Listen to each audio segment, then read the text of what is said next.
All right, I take it we're on. So welcome to the Art Now Fine Art panel. This discussion is titled Culture Clash or Culture Cash, Can Indigenous Artists Make a Living Without Selling Out? Thank you very much, Alana, Jesse, and Caitlin, and Art Now for the invitation to moderate this panel and for helping it to run so smoothly. My name is David Garneau. I teach painting and drawing at the University of Regina, and I'm primarily a painter, but I also write about art and have curated numerous exhibitions here on the Plains, but also at the Museum of the American Indian in New York and in Australia. I've shown commercially since 1978. My first solo show was at the Bear Claw Gallery in Edmonton in 1980. I'm a descendant of Riverlot people, Eleanor and Laurent Garneau, who in 1872 moved from Red River to Edmonton in Treaty 6, where I grew up. And I'm a grateful guest here at Oscana, Regina in Treaty 4. So you're all familiar with territorial acknowledgements, and they're important courtesies, but they're often rushed. And so I'd like to take an extra minute just to deepen my acknowledgement. So the numbered treaties are legal and sacred covenants between the Crown and the original inhabitants and stewards of the Great Plains and north central woodlands of the territory now known as Canada. The Crown is the legal name of the British government whose rights in this matter were transferred to Canada's Crown at Confederation. Now, according to British law, Canada's legal existence depended upon securing written settlements with the people who were here first. Treaty 4, signed in 1874, and is an agreement between, on one side, the settlers and their heirs, and anyone accepting the social contract of becoming a Canadian, and on the other side, the people then known as Indians, in this case, Cree, Saulteaux, Dakota, Lakota, Nakota. And the spirit of the treaties is that in exchange for sharing their land, First Nations people are compensated, have reserved lands, and special rights in perpetuity. Elders understand the treaty as with the Creator, and it's a sacred obligation that includes or other than human relations. For Indigenous people, the idea of title to land and its surrender is inconceivable. Treaty is an agreement to share responsibly. In addition, I acknowledge that in addition to the treaty signatories, this area was shared at various times by the Métis, the Blackfoot, and ancient others. I recognize the elders, knowledge keepers, land protectors, and cultural producers past and present. So those of you turning in, wondering what's going to happen here, we're going to have a discussion for about 80 minutes or so. And then at the end, we're going to take questions. So there's a Q&A box at the bottom, right next to where it says participants, Q&A. And I'll review those in the last 10 or 15 minutes. In the meantime, I'd like to introduce the panelists. I'm going to do a short introduction. And they're going to then, we're going to go around the circle and they're going to explain themselves. So Lyndon Tatussis is a member of the Poundmaker Cree Nation, and he's been a professional artist, primarily a carver, for nearly 3 decades. He has training in traditional Cree pipe making and other forms, and he worked for 11 years at the Allen Sapp Gallery as the cultural lead in the development of shows and programs. He has worked in numerous private and corporate collections, and he shows to the Nouveau Gallery here in Regina. Donna Strange is Anishinaabe and a member of the Fishing Lake First Nations and a lifelong resident of Orange. She is a self-taught artist with a decade-long professional practice. She paints in a variety of styles. Oh, here I am going through this long thing, and I've forgotten. I wanted to show you the images as well. So if you excuse me, I'm going to do share screen. This reminds me of a keynote talk I did in Australia for the first time. I was so nervous. I did this whole 45-minute talk and my slideshows hadn't worked. And I was clicking away merrily like everything was fine. It wasn't. So here we go. So can everybody see these images? Yes. Okay, Yes. Actually, I've got to move this to another screen. Sorry for the awkwardness here. And from the beginning. Okay. So these were Lyndon's works. And Lyndon, this is the same piece, eh? Yes, it is. It's extraordinary how the lighting changes it. Love it, love it.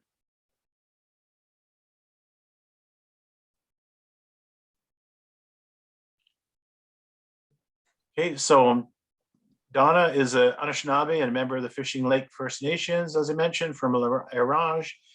And while she paints in a variety of styles, she's especially been working lately in the Cree style. She also shows with Nouveau Gallery in Regina and Dervilla Art and Design in Saskatoon and DeVic Gallery in British Columbia. Her work is currently touring Saskatchewan through the OSAC program. Melanie Monique Rose is a Métis from Regina, but is talking to us from Toronto. She works primarily in textiles. She received the Excellence in Textiles Award in Dimensions 2013 touring show, and she has worked as a gallery facilitator, story keeper, and art instructor for the Mackenzie Art Gallery and teaches art workshops. And she's with the Assiniboia Gallery here in Regina. Spectacular. I love that you're moving towards installation. Okay. And this piece is currently mounted on, it sounds terrible to say it's on garage doors in Vic Park. It's a new public site on Victoria Square. We'll all want to check out. And Ruth Cuthand is Plains Cree and lives in Saskatoon. She has worked in many media, most recently and famously Beating Diseases. Her work, that's not something you usually recommend to your students. Beat diseases, that'll sell. Her work takes on serious issues and lived experience with caustic humor. Her work is in the National Gallery of Canada and many other public institutions. In 2020, she was a recipient of the Governor General's Award in Visual Arts and Media Arts. And in 2013, she was recognized with the Lieutenant Governor's Arts Award. Oops, I'm sorry to jump through that. And she's with Art Placement Saskatoon and Le Guild in Montreal. So thank you, artists. I am now finished with shared screen. All right. So by way of introduction, I'm going to ask you a question, and you can free associate whatever way you like. We're going to go around the circle, starting with Lyndon. And can you tell us about your background in early years? Did you grow up creating art? And how has your cultural background shaped your art?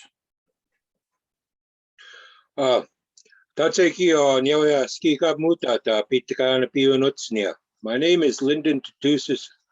I'm from Palmaker First Nation, part of the Battle River Cree people.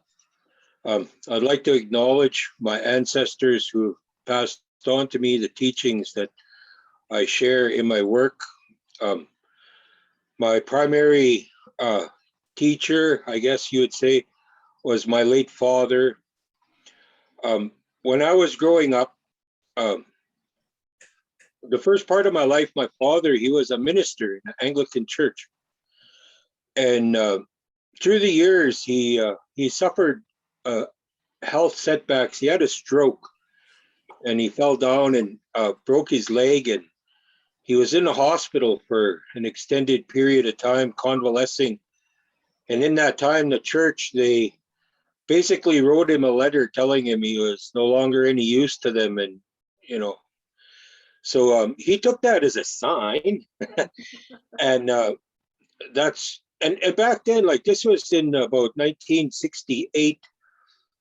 At this time, it was just in recent history that our peoples were allowed to openly pursue our religious practices and our traditional ceremonies and the such. And my father grew up in a traditional home, which was ripped apart by the residential school, and then the only way he was able to leave the reserve, he decided to go into the church, where other men, they went into the army. A lot of them joined the military to live off the reserve and to have a livelihood. But my father, he went to the church because, like, furthered his education. And at this time, like I was 5 when he started, and in our way, there's what's called a scapios, a helper. And my father walked with crutches for the remainder of his life, and he was unable to do a lot of the hands-on things. So, being the youngest of the family, I was one that went with him. And a lot of times, like he would go visit elders, and we would go visit them, and they would tell him stories and teach him. He would learn. He would learn the nuances of our ceremonies and our practices, and these stories, and they would talk endlessly into the night, and I would sit there in case he needed something or whatever. And through this, I inadvertently absorbed these stories, hearing them over and over again. That's how we teach. Like, you don't go to an elder and sit down and walk away with everything you need. You always have to go back. It's always you learn something new every time you go visit them. And throughout his progression back into the ceremonial circles, other things needed to be learned about, like about the sweat, about the sun dance, about the thirst dance, and one of the things that he needed to do was he had to learn to make pipes. And I was about 12 at this time. And when we went to see the old man that gave him the pipe, that old man said, like, it's good that you want to keep this going, but he says that's the age that these things need to be learned. And that's when I was brought into this.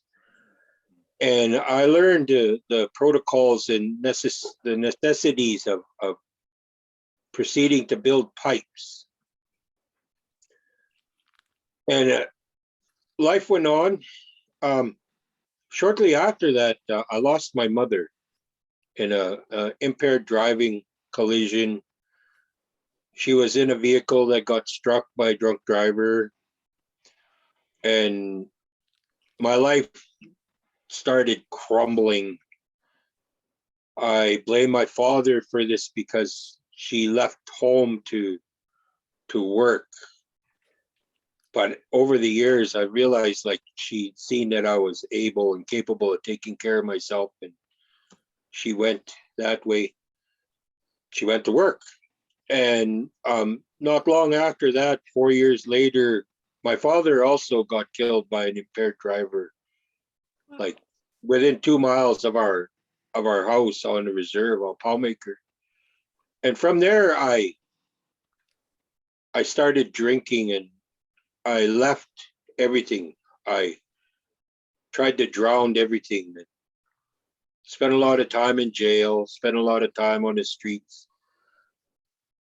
But also I spent a lot of time in schools.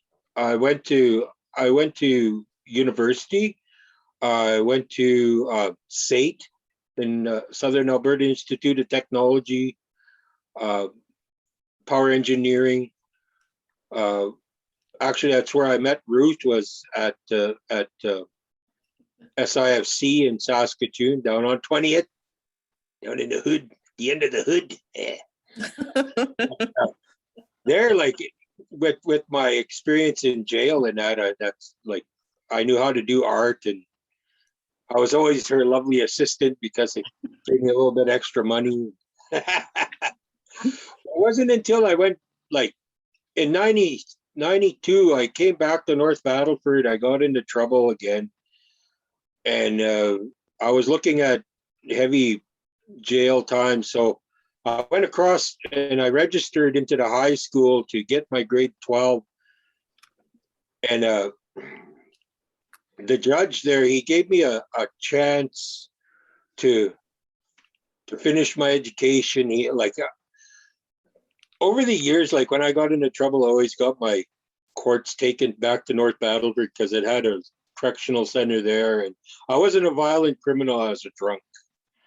and the judge would always sentence me into this little correctional center, and I, another alcohol related charge. So when I was in there, I went back to high school, and I took the grade 12 art class, and in there, the art teacher, she loved what I was doing, but she didn't think I was being challenged, and she told me to try 3-dimensional work. And I tell you, when first we did plaster Paris in a milk carton thing, and then she said, over there in the corner, there's some soapstone. You go and you take that, but you have to take it to the wood shop because I'm allergic to that dust. And when I picked up that rock, I tell you, like the words of that elder, the words of my father, they came into me. I heard them, I felt them. And I remembered him saying, before you use that, there's things you need to do before you cut that rock. So I went outside and I took a cigarette and I used it to smudge and I prayed. And that was the first time that I truly prayed. And that want to drink left me, and I started creating art. It gave me a voice. It gave me purpose. And from that time, like I do have work in a gallery. I don't really do a lot of work to go into galleries. I do work for people. Specifically, I do a lot of one-on-one with people because I don't just carve birds and bears. Like, there's stories that go with these, and these stories are what I've learned, what I heard, what I've been given permission to pass on. Like the Nikayas, our people, we were oral people, and these stories, they would have been shared in the winter time. They would have been shared in learning times when our people would come together, and we'd all, we'd be coming from near and far to go hunt the buffalo down south, and in those times, that's when these things would be shared, and they like to learn from. And my elders who have since gone on, like, they encouraged me to share those stories in that rock in order to help build a better understanding amongst our people, Kakio, like everybody, brown, white, whatever, and that for me is what is most rewarding for me to share that understanding and have somebody see a different aspect of our people, because usually the only things they get exposed to is the negative stuff that shows up on the news, all the negative stuff they see on the street, all the negative stuff that's in media, but to introduce them to the way how we think in heart, even how we learn. Like, we don't write stuff down, to teach somebody. We take them and we share what we've learned. We share what we've been given, and that way it builds a better understanding. And I was told, like, at a young age, like, when you're sitting there and you're trying to write stuff down, you're only listening with your ears. And what you hear in your ears and then you write down, it misses your heart, it misses your soul, it misses your spirit. But when you listen and you see and you feel what these people are telling you, and you feel it inside you, that's learning. And then you take that and share that. And Lyndon, when you beat at the same time, it gets transmitted into that object. Hey, Ruth. Yeah. I tend to ramble. I'm sorry. No. The thing is, I'm afraid you're going to answer all the questions I have later on. So, Donna, Donna, we'll pass on to you. What brought you to art? I started a long time ago. My parents said that I started when I was little, like as soon as I was strong enough to hold a pencil or crayon. And yeah, it's been that ever since. I started doing cartooning and sketching, drawing, tattoo designs. And back in 2009 is when I started to teach myself how to paint. Like, it was completely new to me. I knew nothing about brushes or anything like that because growing up, my parents always tried to get me into art classes for painting and such, but I was so stubborn. I didn't want to take those classes. And if I was going to learn something, I was going to learn myself. So, yeah. And yeah, I've taught myself acrylic painting since 2009. And yeah. And you're working in the woodland Cree style as well as sort of hybridized styles. What brought you, what's the appeal of that way of working? You mean my hybrid series? Yeah, particularly. Well, it's kind of funny the way it became. When I first started painting, I started doing pop art and abstract and realism and 3D art, fan art, horror movie art. Like, I'm a big fan of those. And I think it was back in 2015. I was on Facebook and scrolling through, and I seen a story about Norval Morisseau and his art. And when I seen his art, which I never really seen before, it completely captivated me. And I was blown away by the colors and his stories. And, I was really interested in that. And so I contacted Norval's late mentor, Mark Anthony Jacobson, and asked him if I could have permission to take it up. I wanted Ooh. to, have respect because I was adopted at birth into a Caucasian family, and I knew nothing about my culture, nothing at all. And I didn't find my birth family until I was an adult. And that was when I started to find out more about my own culture and such.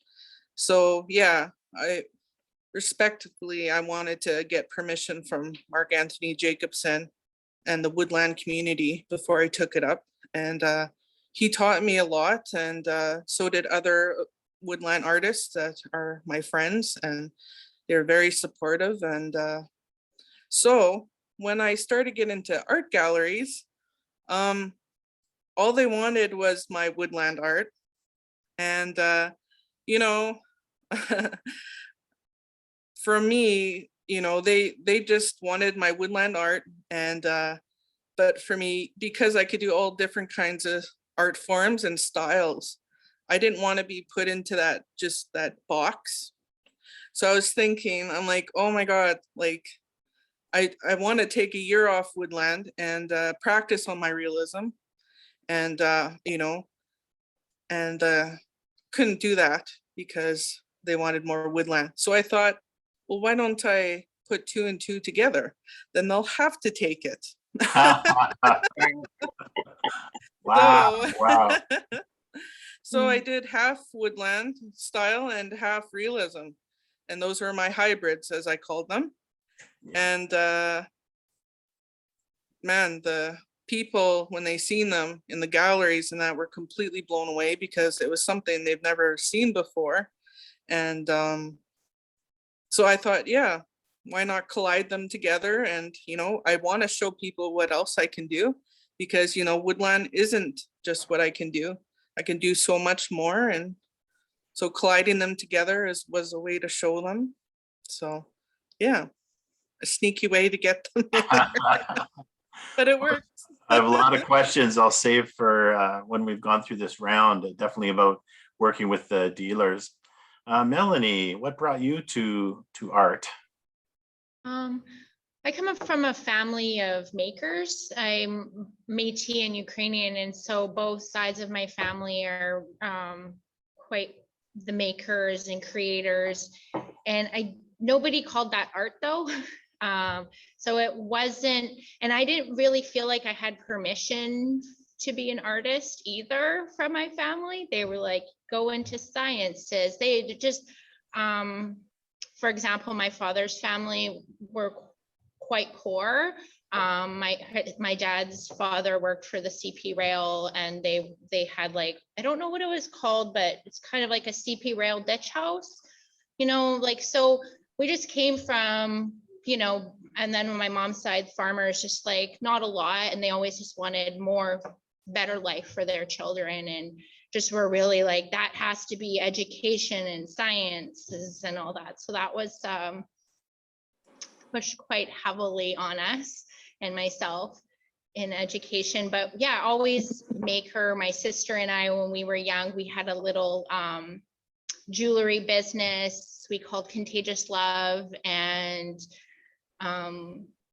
we really had a fun time creating. It was usually outside and on the beach, and we found roots and birch bark, and we just kind of really got into creating with natural elements. And yeah,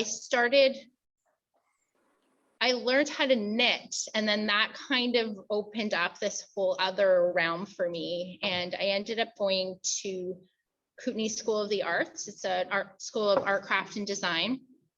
And I majored in the fiber program there.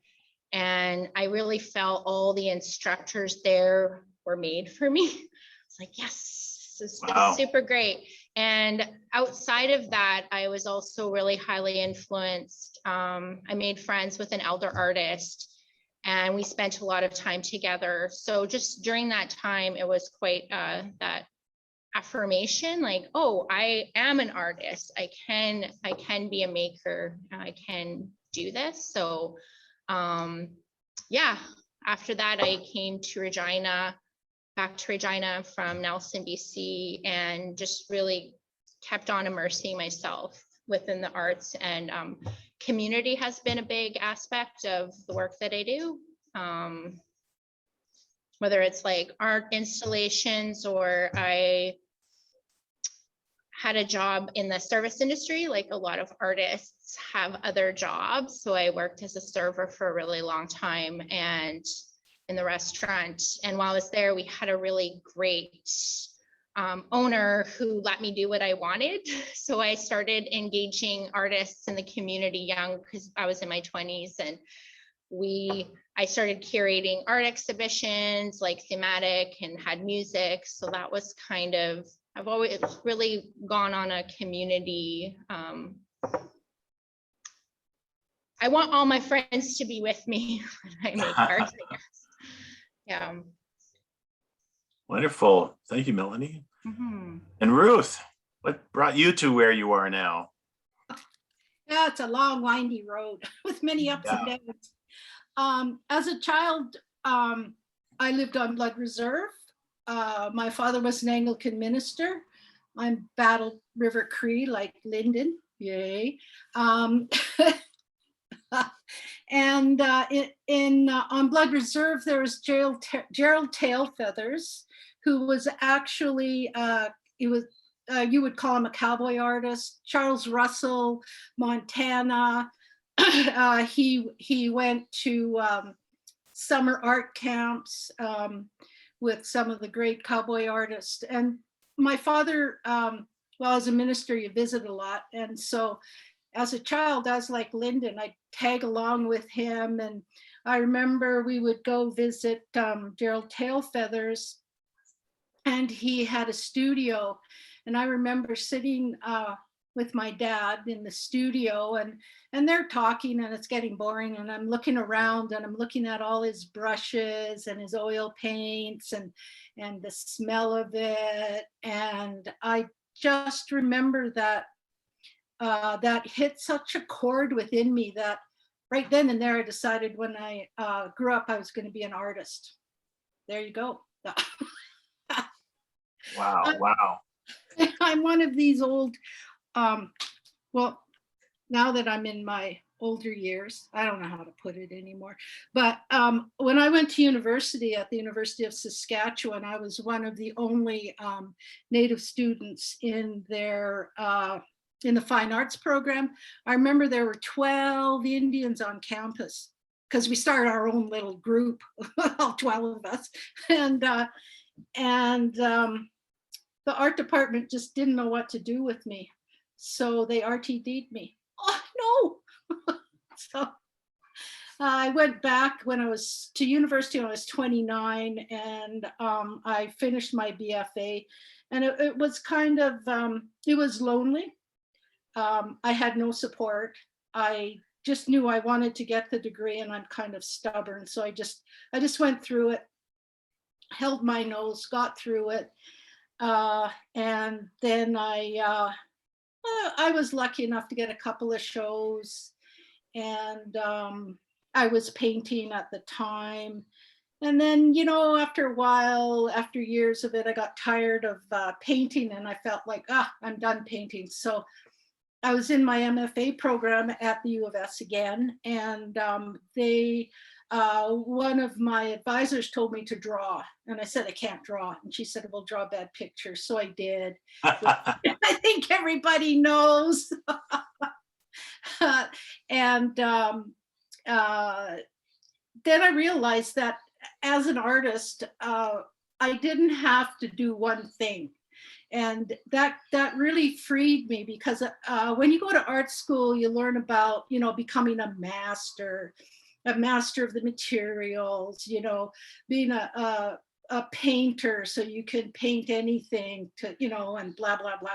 And for me, that's not what I'm interested in. And I was a woman, and I was working at a time where it was male Indian artists were getting all the breaks and all the shows. And I was a woman, a single mother with 2 daughters. And so I think people kind of looked at that I wasn't going to do anything because I was a mother, and I wasn't a male full-time artist, you know.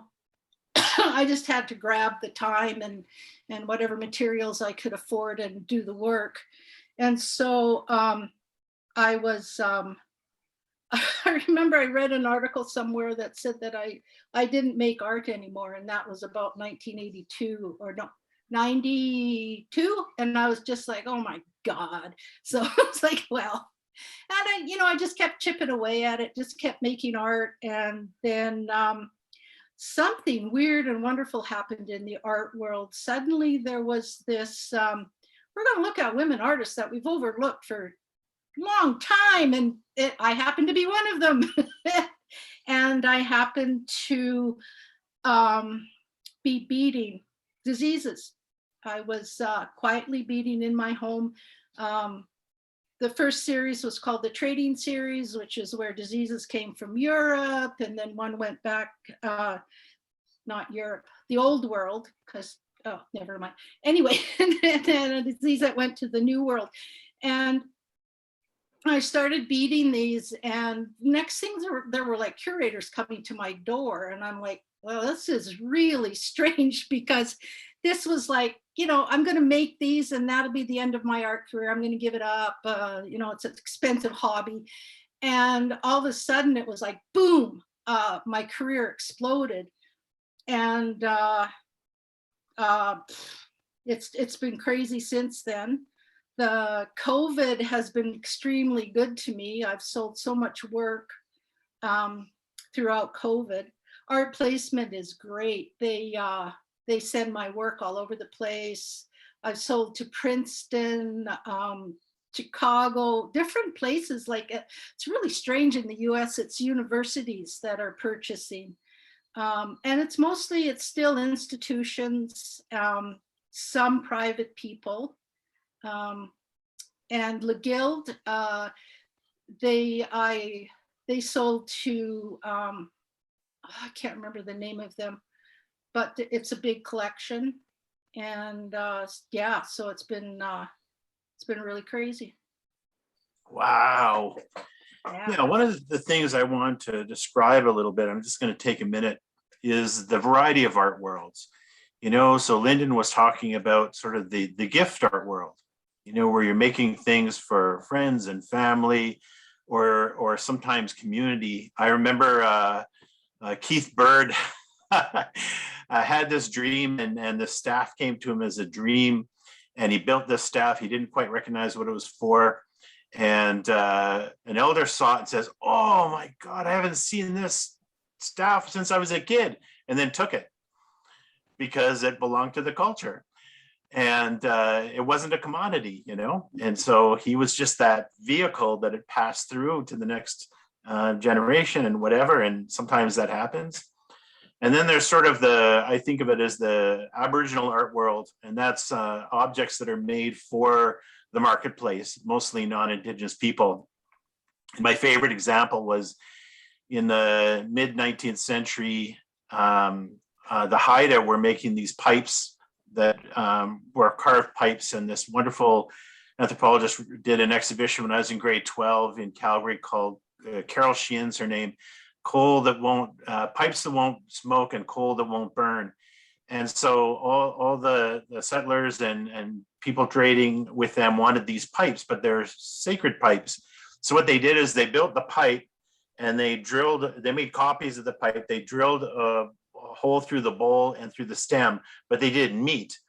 So then you couldn't smoke them. You couldn't have the ceremonial use, but you could have the thing you craved, which was the visual side of the artwork, not the whole complete thing. I thought that was genius.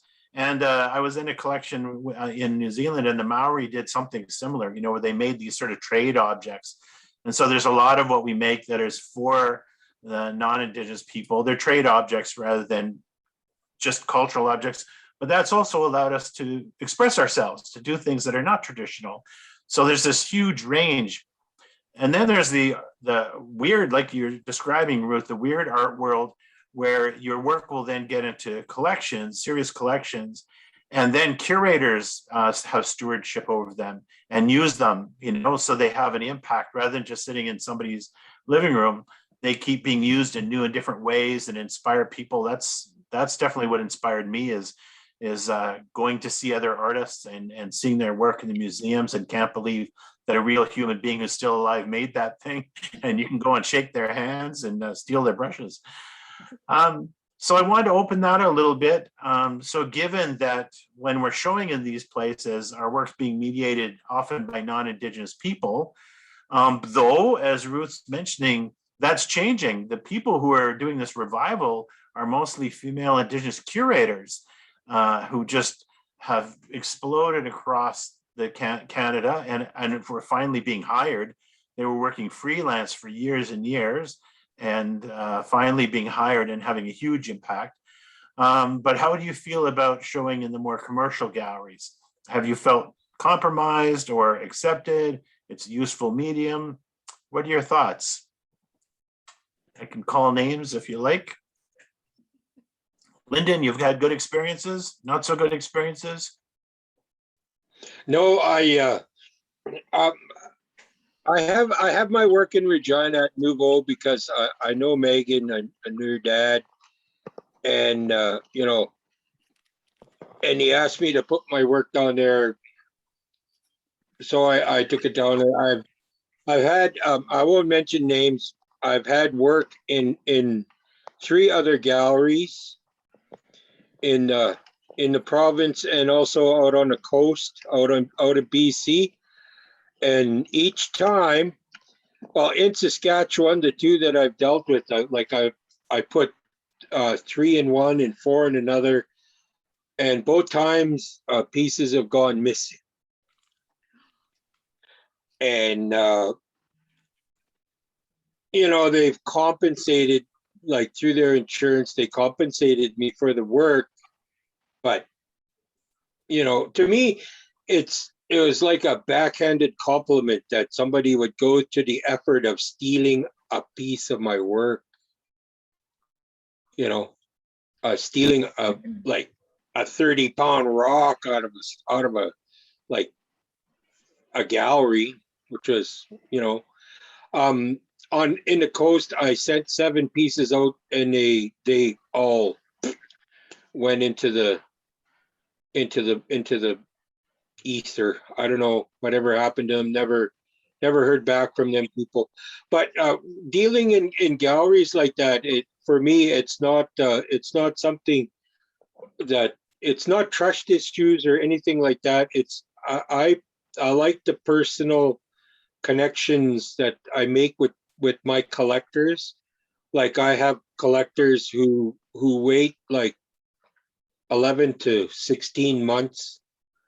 You know, when I have pieces done, I send them pictures, and if they want them, they say, yeah, okay. And I'll take them to them, and I'll put them in their house, and I'll tell them the story. I'll give them the certificate of authenticity on the back of it. I'll write out the story that goes with it. I'll tell them where that story comes from. I'll give them that kind of information about them. But in the galleries,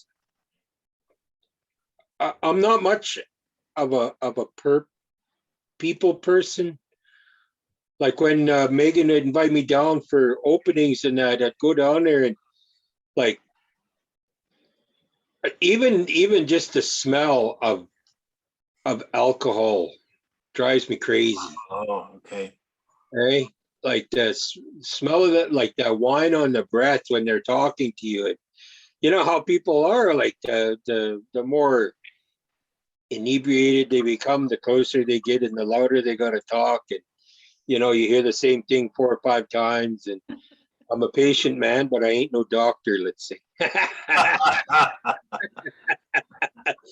But like, working in a gallery, the years that I spent at the SAP gallery, that for me was the best part of the gallery life. Because like, there I was able to liaison with my elders and bring them in and reassure them that, like, what they're going to be sharing will be shared in the way that it's being given. I asked, like, before, our people's, like, their stories were taken, and then they were manipulated and shaped in order to meet that little box that the writer, that the collector wanted to prove. And like, sometimes they would outright lie about what they were told, and they would walk away with a false narrative on our people. And then, that being said, like, for those of you, for those folks that know our elders, like, they're funny. They're funny people, and sometimes, like, they will purposely mislead, like, in particular, anthropologists and those type of research people, when they want to go and learn stuff on the reserve about things that are happening. Those old folks, they won't give it up readily unless there's somebody with them that they trust. And them old folks, they'll spin some pretty good yarns. It's funny. Yeah, absolutely. Melanie, one of the aspects of the art world that a lot of people don't realize is travel possibilities and going to residencies and things like that. It's not just all about marketing through the almost like the shop front idea. But have you had experiences? I know you've had your work toured through OSAC, which is like another venue where you get paid pretty well to go to all these centers, or have your work go to all these centers, and sometimes you're invited. But have you had experience in the commercial world, or do you prefer these other modes? I feel like they all kind of make up a whole for myself. I think the main thing for me is I love doing these shows, like with OSAC and public galleries. That's kind of my heart, where I feel like I can share my stories, and I feel like I'm making the art that I want to make, and I'm sharing what I want to share. So I absolutely love that. And it actually it's been pretty recent that I've joined the commercial world. I actually did, I suppose that's sort of wrong, Mysteria Gallery, which was Mata Gallery. When I first finished school, I was with them. And then I just wanted to do all this other stuff that I don't think fit into what they wanted me to do. So I often wondered later on, I'm like, oh, did I lose my opportunity? You know, but I honestly don't regret that. And yeah, I love, you know, I have an upcoming show through OSAC. The one you're speaking of is was an online exhibition, but I have one coming up in November that'll travel all around Saskatchewan. And I'm also working on an exhibition that Donna is in as well. And that exhibition is putting Indigenous female identifying voices together and amplifying that. So I really love that platform that OSAC has and the public gallery domain has about like educating and amplifying and that storytelling aspect. I really do though, like even for this show coming up, when I was with the Darrell Bell Gallery, I had my work purchased by the Saskatchewan Arts Board. So that was something that I really appreciated coming on that commercial side, was they did that work for me. And then they put that in that collection. And now I know that that's there. And I'm like, hey, let's borrow my artwork for this. So I really love, yeah, just kind of all the realms. And right now I'm at an artist parent residency on Toronto Island called Mothra. And it seems so simple, but it's actually kind of blowing my mind a little bit, because we tend to separate things all into these categories, and you need to go here because I'm working, and we don't share everything. So I really love this child inclusive environment and thinking about like, how can we as artist parents support each other and have our families like all as a part of that, instead of putting everybody in their places. So I'm really enjoying what this residency means. And also it's just beautiful because there's a beach over there.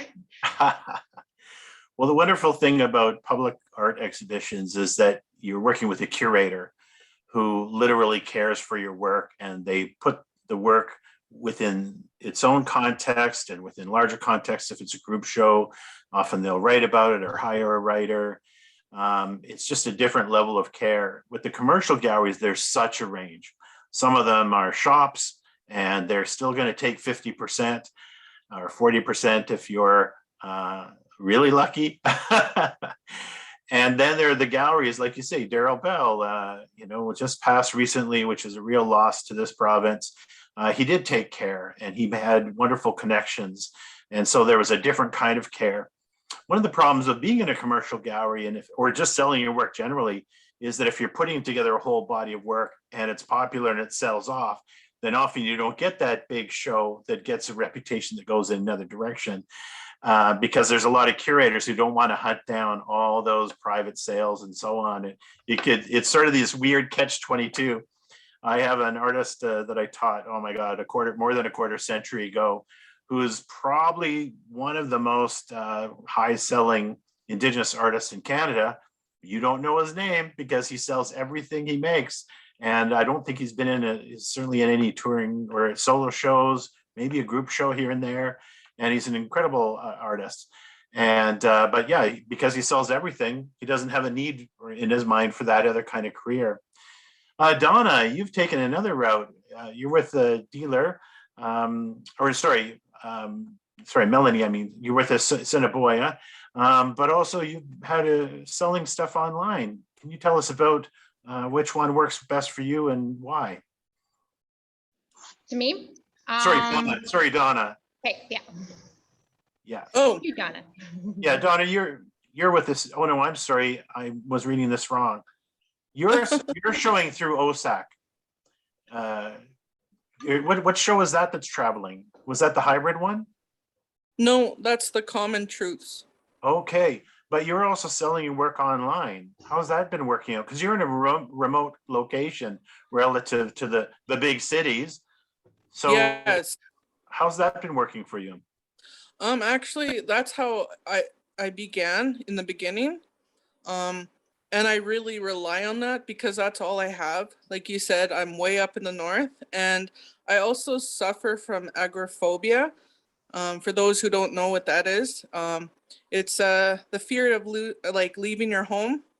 So I'm pretty isolated in my home, and it's been like that since I can remember, since I was a teenager. So I highly relied on that, and because it's tough, you know. I It restricts me from travel. So, you know, like getting into commercial galleries and all that, you know, it's like a dream come true. And like with OSAC too, right? Because they're getting my work out there for me because I can't, right? Um, just like this panelist on Zoom. That's the only, you know, that was the only way I could do it was through Zoom, right? Because, like I said, I have that trouble of leaving my home or my town, and yeah. So, but Wow. online has it's tough. You know, it's hard to keep up with, especially lately. But yeah, it's been very helpful though too.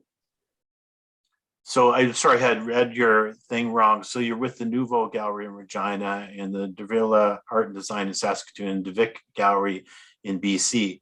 So the system's been working well for you in terms of commercial things. You can send them out and then they take care of the business side.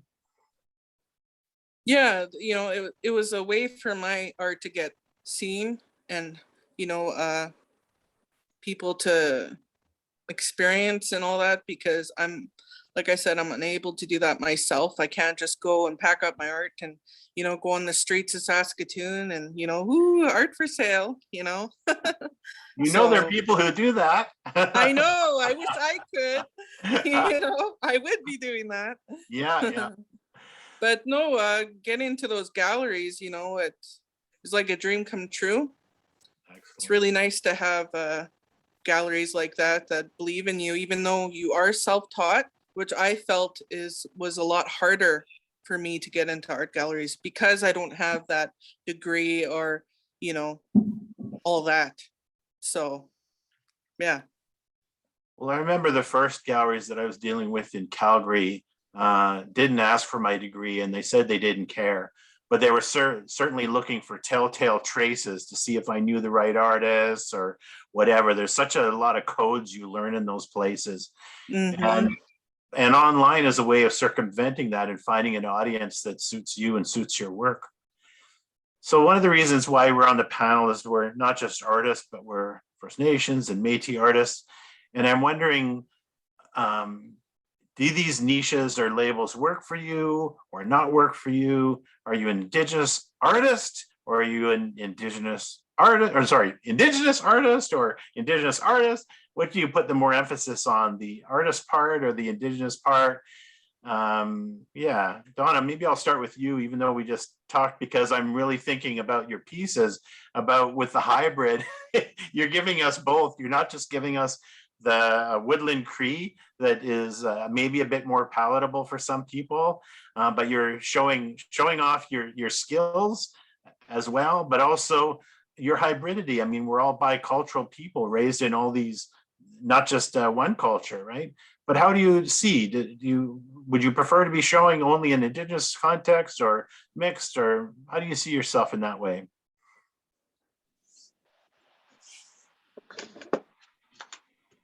Um, I could probably ask it in a clearer way. So do you identify as an Indigenous artist or mostly just as an artist?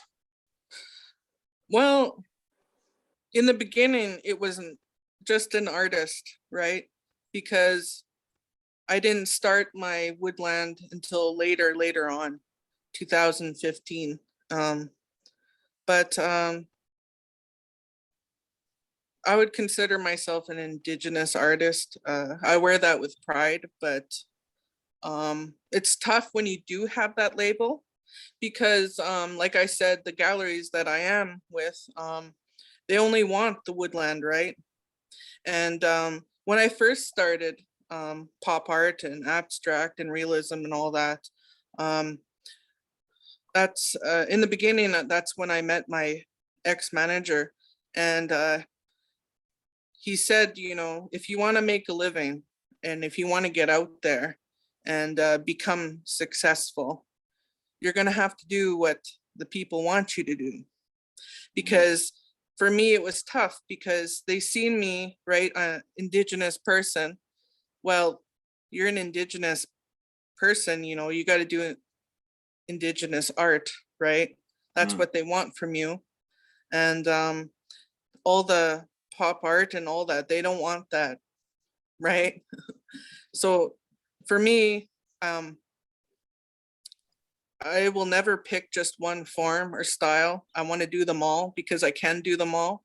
And, you know, I will continue showing people what I can do, even if I do have to mash them together, you know, but yeah, it's tough, but yeah. I don't know who else wants to weigh in, but Ruth, it really comes to mind with your work, because I don't think you've ever given people what they wanted. I mean that in a polite way. That didn't sound right. But I'm thinking of the content, especially of those drawings. When I first got to Regina 22 years ago, when I saw your drawings, the basically the feminist drawings and the cutout dolls, it just blew my mind. And you described at one point that they were sort of anti-aesthetic, but they have their own aesthetic, you know, and it's kind of a homemade aesthetic for sure. But that made the message so much stronger. It wasn't aestheticized. But how are you feeling now that you're, you know, the belle of the ball? Like, it's suddenly these things that who would have thought the disease? I still reel at that. But I remember with the curators, a number of curators and I, when we first saw this, we just like our jaws are on the floor. This is Ruth's breakthrough, right? It's both the humor, difficult content. You know, this is not a laughing matter, the small box, and then it's beautifully rendered. So it's just everything worked, came together with that series. But how have you felt about this label? Is it something you grab onto, or how does it work for you? You know, I the other day I was at something. I was introduced as an Indigenous artist, and I was like, "What? I'm a contemporary artist." That label Indigenous, for me, my career where I am, it's like a fence. You can see through it, but you can't touch through it. And I think I'm a contemporary Canadian artist with all the other contemporary Canadian artists. I don't see myself as an Indigenous artist. I think my practice is, well, it's disease, for God's sake. It's not cultural. But I think what people glom onto is that it's beadwork. And beads they're a colonizing material. If you look around the world, places that were colonized, they were all given beads. And so it's not necessarily Indigenous. It's not Indigenous beading. And it's universal. And I belong to a lot of beading groups on the internet. And there are some of the stuff that's happening in the Ukraine is incredible. It's just incredible beadwork. And I'm always inspired by them. And I'm also trying to, well, I know I've done it. I've lifted beadwork out of craft and into fine arts. And what really makes me happy is all the female artists who are like, yes, we can bead whatever we want. All the younger women that are making just little pieces and selling them, and how it's responding to our contemporary life now. I am just so happy. I just love it. It's so disarming, eh? And for me, it began, I've got my vamps here, when Christy Belcourt had put that call out. I used to do embroidery as a kid in the 70s, and I just loved it so much. And when it almost was permission, somebody else mentioned about having permission. And then I got my other thing here. I didn't expect to show this, but then I did a vest, a whole vest. Wow. Wow. It took me forever, but it's so disarming, right? And it's meditative, and it's just it's just so wonderful, right? It's its own medium. The thing I like about the word Indigenous, I identify as a Métis artist, but when I've been to other places in the world, you know, in Australia or New Zealand or the Sami people, and it's the one thing we kind of link together. You know, there's a common history within colonialism, relationship with land. There's tons of differences, of course, and beading and handiwork is universal, like you say, even if the materials came from elsewhere, that sensibility. And to do that when everybody else is painting or doing digital work or something, it really links people. And Melanie, so maybe I can pass it on to you. You could take up any of those threads, of course. Oh, see what I did there? But I was particularly wondering, because as Métis people, we've got kind of, I don't want to call it a marginal status, but sometimes we're put in the center because we're easier to take. We're more assimilated and all of that. But I also think that I've found anyways, I've been doing some public art recently and working with Métis communities, my home community in Edmonton. And there's a real need. Métis people really need artists because we don't have a lot of visibility. Do you think that's part of your responsibility, or do you want to get out from under and just make art? I think that my grandma Rose, in her wildest dreams, wouldn't have had that opportunity to get to see herself as an artist and having some public art in Victoria Park in Regina. Yeah. So the fact that I can have that platform and that voice makes me really, really excited. And that's why I also like saying Métis and Indigenous, because I just think that I come from a family that hid who they were for protection a lot. And it's been a source of a lot of pain in my life. And just to kind of say that out loud, it makes me super, super proud. And yeah, so just to amplify and yeah, talk about who we are. And so yes, I do, even with that question of like, are you an Indigenous artist? Are you a Métis artist? I find it difficult. Like, I'm an artist, that's what I am, but I've been enjoying being able to say I'm a Métis artist for my grandma Rose. For my family and all of the grandmothers and that came before that haven't been able to do that. So yeah. That's really beautiful. About, I think it was 10 or 12 years ago, I was writing an article. I could only find one other article Kathy Mattis wrote about Métis artists. And even between us, I think we had a list of 12 people or something. Well, that's exploded.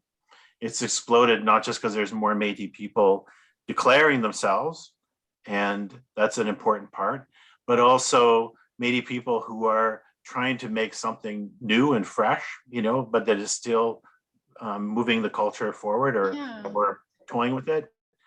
I have, yeah. Sorry. No, go ahead. I was going to say, I have a piece you showed in one of the slides and I called it Summer Sleeping. Yes. And that was a really, for me, a very personal piece. Just thinking about making the capote and the colors, the white and the black, and how that was used for camouflage and, you know, blended into our Saskatchewan winters. And I just put flowers all over it. That was sort of my, like, I get to say, like, I made tea and I'm going to be bright and I'm going to be loud. And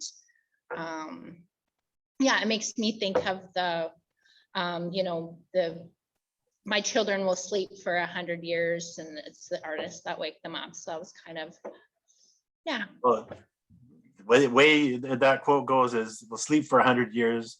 And when they awake, the artist will give them their spirit back, right? I think that awakening was the political side and the art is the spirit side. Mm-hmm. And Lyndon, I want to pass it to you. I think I know who you are. Okay, myself, like when I do my sculptures, when I work with a rock, and it's not just like, I'm not just like carving rock, like I work with the rock. Like outside of First Nations University on the north side, up by where they put the sweat, in 2014 for the Indigenous Games, I installed a buffalo there out of field rock. That some of it came from a pile that this farmer, his grandfather, his great grandfather, the settlers, when they came to that land, there was teepee rings, and they took the time to pick those rings and put them off in a corner. And the old man told those that came after him, he passed a message that these are important, that they need to, there'll become a time somebody will come looking, asking about these. And I want you to be able to say, yeah, they were here and they're here now. And I brought them in, and I built that not as an installation for art, but as a way to help those young athletes coming together, the artists that came together for those Indigenous Games, for them to keep their spirit strong, like them rocks. Eh? You know, at the RCMP Heritage Center, I went there, and for a lot of years, I worked with Lori Whiteman, and we told them we needed to do something to honor the missing and murdered Indigenous women in particular. Like there's Indigenous men who are missing and murdered also, but it's the women that are forgotten the most back through history. The women have always been put aside, but Dinakayas, our people, were matriarchal. You know, a man had to earn the right to become part of his wife's group, and those old ladies could tell him, like, I don't want that guy here. But I took upon myself to bring in rocks, and I built a medicine wheel there to honor them, which is, it's just continually growing and growing. Gayas, our people, we needed that. We needed the rocks and they were the most integral part of our ceremonies, eh? Like that pipe. Eh? We ask that rock, we put them in a fire, and then we take that rock and we bring them in a sweat to bring the power of the sun into that sweat in order for us to pray, to show how important our prayers are. We put ourselves in through that agony of going through those sweats, but those rocks, again, integral part of them ceremonies. For myself, I see myself as a knowledge, a conduit of knowledge. I don't like to call myself a knowledge keeper, even though like that's the common term. You know, I don't claim to be any kind of elder, you know, or spiritualist, anything like that. I pray every day. You know, I get up, I try to do my best.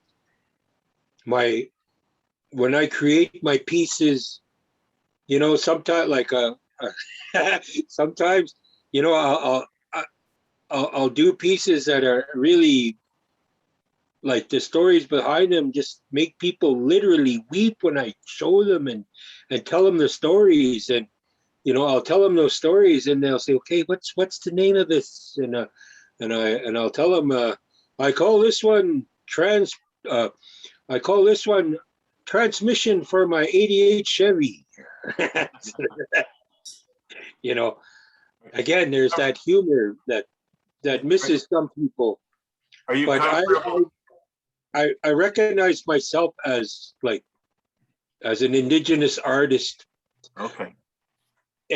But that being said, there's those, I run into this, and I know like my fellow panelists probably have hit this too, that we're within our own communities, there are artists that you're just a half breed, or you're pretty white for an Indian to be claiming you're an Indian, and shit like that, and that kind of stuff. It's really disheartening, like when your own like literally blood relatives try to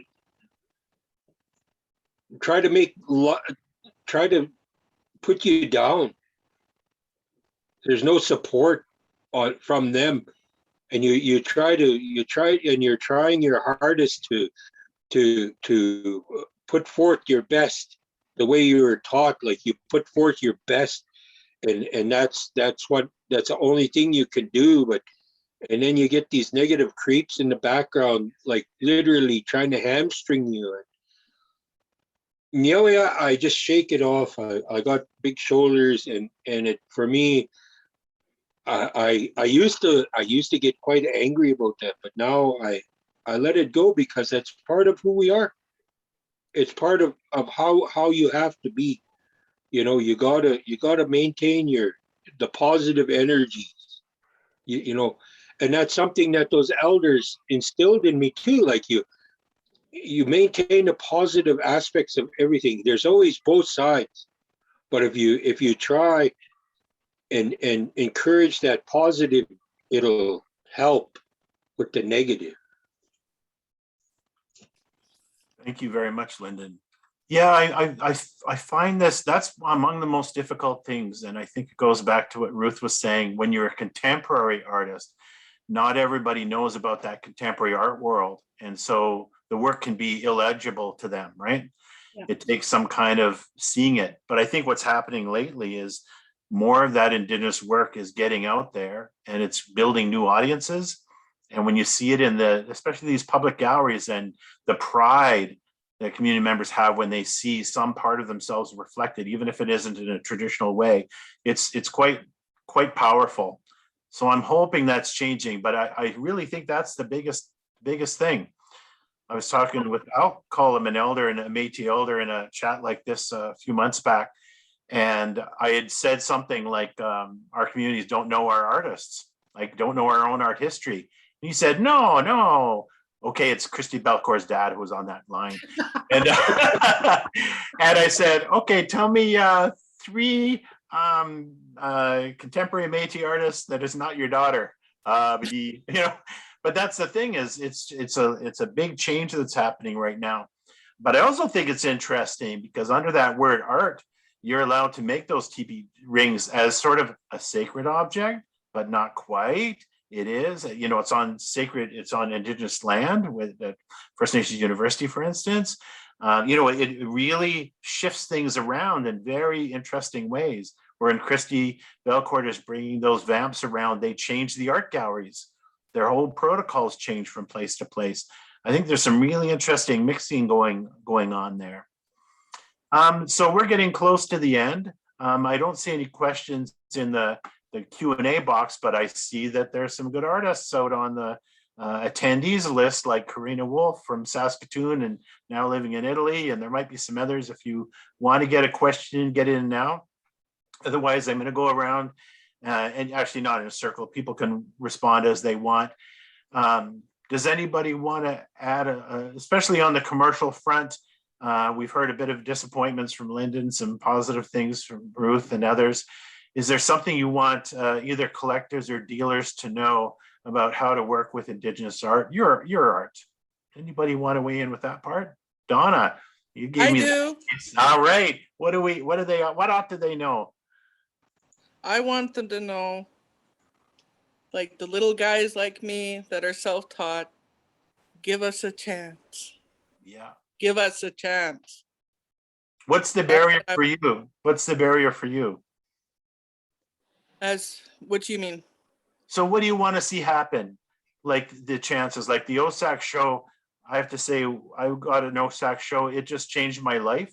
because I went to a lot of the small communities, and I just love talking with people about what I was up to. And you're not traveling, right? So Right. what kind of breaks do you need given the situation that you're in? What do you mean by that? What Sorry. do you want to see happen? Do you want more sales, more shows? Do you want people writing about your work? What do you want to see happen? Yes, I would love all of that. Yeah. Yeah. Part of the I thing would. with Indigenous folks is modesty, right? And it can be hard to apply for those grants. Often we're late in applying, you know, I'm always astonished by that. And now that curators are starting to wake up, I mean, especially Indigenous curators have the field, it's getting a lot better. But often people are very quiet in their space waiting to be noticed, and it's painful to watch. Yeah, it is. Like, I guess you could say that I am too, you know, just waiting in the back and just waiting for it to happen, because, you know, it's so hard to make it happen when you're stuck, you know, in your home, you know. And yeah, a word to the art dealers and galleries, and, you know, like, for like artists like me, you know, that do a lot more than just woodland, you know, just I wish they would let us do more than what, you know what I mean, in that box that they put us in. Let us show you what we can do, what all we can do, you know what I mean. You And know, I do know, I watched Ruth, you know, and you were already a senior artist, and in the Indigenous community, super well known and famous, and but not respected beyond that, you know, not getting the big shows and the articles. And then with this work, it broke through. But it's also, as you mentioned, those female Indigenous curators. It's sort of, there's so many wheels. It's not just the artist, it's all these other wheels too. And then once you get the break, then suddenly you can do more of what you want to do, right? Yeah. So Ruth, anything you would like to say on that regard? Well, there's a couple of things. I've been thinking a lot about artists who are self-taught, who through barriers in their life have not been able to go to post-secondary institutions and get degrees. Because I think that right now a lot of what's driving it is people with degrees. And I want to see, I've been thinking of, like in Saskatoon, the Remy, I would really like them to do a show with self-taught artists in Saskatoon, just so they can get their work into a reputable place and just give them that chance. And art placement, they have on their roster a fellow who, I'm sorry, I don't know his name, but he was homeless and he was buying art supplies from their store. And he finally, they said, you know, we want to see your work. And so he brought in his work and they gave him a show. And if you go on their website, his work is there. And I think more commercial galleries should take a chance on somebody. Oh, Jesse Campbell says it's Donald Byrd at Art Placement. And more places need to give, especially Indigenous artists who are struggling and trying to break into the art world. I think we yes, we have this little group and we need to open it up. We need to think of different ways people are taught, and what do they have to say is just as important as what I have to say, you know? Yeah. thank you. Oh, I totally agree. Yeah. Like if I can add, like, I don't know how many times I did try at the Ramai and the Mackenzie Art Gallery and Slate, and just, I can't get in. No one will give me a chance, you know? And like I said, the two that did in Saskatchewan, forever grateful, because they let the little guy in, you know, the newbie and the self-taught, you know? So like Ruth said, you know, it would be nice if they would give us a chance, because, you know, I've been working hard and trying so hard to get in there. And it's really tough, especially when you're way, way up in the north and there is no art galleries around here, you know? So yes, So give us a chance. join up with Sagawak. I really like what Sagawak's been doing with the lobby gallery, where you're mixing more senior artists and new artists, and it's a bit of an open field. But this is a big move. We just got a question which I think is really important, and she's naming me for being such a jerk. I was on a panel at Waniskeewin years ago, and she said, "You made me feel like I should not own Indigenous art." I'm trying to remember the context, but I thought it had to do with clothing. So like, I won't wear a Haida outfit. I feel uncomfortable. I'm not Haida, so I have to make my own Métis outfit. But I believe that's opening up. So I buy Indigenous art, contemporary art, I would call it, like Ruth does, from all kinds of places. And I've been gifted Indigenous art and I feel more comfortable. But some people feel that it's cultural appropriation to buy or own Indigenous art. How do people contend with that? That an issue or not an issue at all? Well, myself, like, when they talk about like art, what we see as art and what they say is art, like for myself, for instance, like I wouldn't appreciate walking into like a non-Indigenous person's home and up on the mantle there's a pipe sitting there on display. Like, to them that's an art piece, but to us it's a sacred object. The way things are seen, I guess, makes a big difference, and that again, like, through education, educating them as to what is art and what is sacred, that would help with understanding and that. But as far as like two-dimensional, three-dimensional, like the work that I do, I'm more than happy to have a non-Indigenous person have that in their home and to help with them. I have Woody Grumbo. I have Audie Achinum. I have his brother. I have my brother's work hanging on my wall, and like even Sawatsky's work, and throughout, I have a lot of art, a lot of two-dimensional art in my house, and I'm continually collecting it, and I wouldn't appreciate it if somebody came in here and said, oh, hey, you shouldn't have Sawatsky's work. You're not Ukrainian. That to me, that's the sense.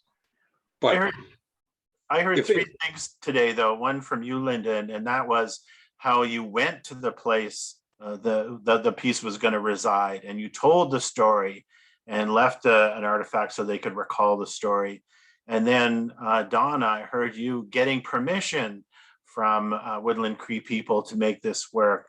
And then Ruth was talking before we went to air about the display at the Royal Alberta Museum and how you took care of its display. It wasn't just passing them over. I think part of what I'm been excited by with Indigenous work is when it's not just a commodity, but also part of this oral storytelling, these relationships over time, that I get the most excited. And I think that's one of the ways Indigenous people are transforming art worlds. And so if people feel a little bit anxious about owning these things, I think that's not a bad thing, because then they have to negotiate that relationship. Anyways, yeah, it's tough. I've got a West Coast piece I'm looking at right now, and it's been part of my life for, oh my gosh, more than 30 years. I got it from my uncle, and I love it. It puts me in context, and it doesn't mean that I'm exploiting this person or I'm a Haida person. But I feel that there's a bit of anxiety. I don't know, Melanie, how you feel. Métis aren't exploited that much, so. I think it's really important to know the name of the artist and to know nation they come from. And I have purchased beadwork before that was, or actually it was a gift, and it was beautiful, but I feel uncomfortable that whenever anybody compliments me on that purse, I can't say so and so made this. So that kind of gives me a bit of discomfort. I appreciate the work in this, and that it smells like smoke, and but that's one thing that I think that's really, really important, is to make sure that you know that story and where that came from. I think, and this is the writer me, I wish that you guys would write more about your work rather than leaving it. I know, Ruth, at least be interviewed. At least be interviewed. There's some hilarious text on Ruth, by the way. Just look online. But it's so honoring when a curator writes. But a lot of curators are very anxious. You know, they want to get it right. But if you give them some clues and the background, I think it helps a lot. And for me, the Indigenous artworks are inseparable from these stories, you know, from these bodies. Well, we're very close to time. We've just got 2 minutes left.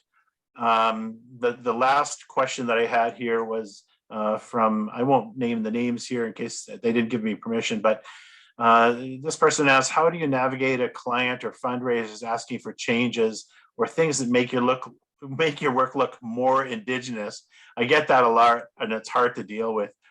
In some ways, I think we've answered that. You know, these are not traditional objects necessarily, they're contemporary art. I think that Ruth sort of settles that. But I don't know if anybody wanted last minute comments or any thoughts you want to add or share with anybody. I think as an artist, it's your work. It comes from your mind, from your hands. And if they want something more Indigenous, they should go look at elsewhere. Never, never change your work for anybody. Oh, agreed. You might live in poverty for the rest of your life, but it's okay. Well, on a not happy note, not that we're going to all end up in poverty, but might be picked up and appreciated. But I also think, you know, there's a growing interest among Indigenous people for their own arts. And I hope that continues. Thank you all. I'm ever grateful to have you gathered together here. It's such a wise and still energetic panel. I appreciate it very much. Thank you.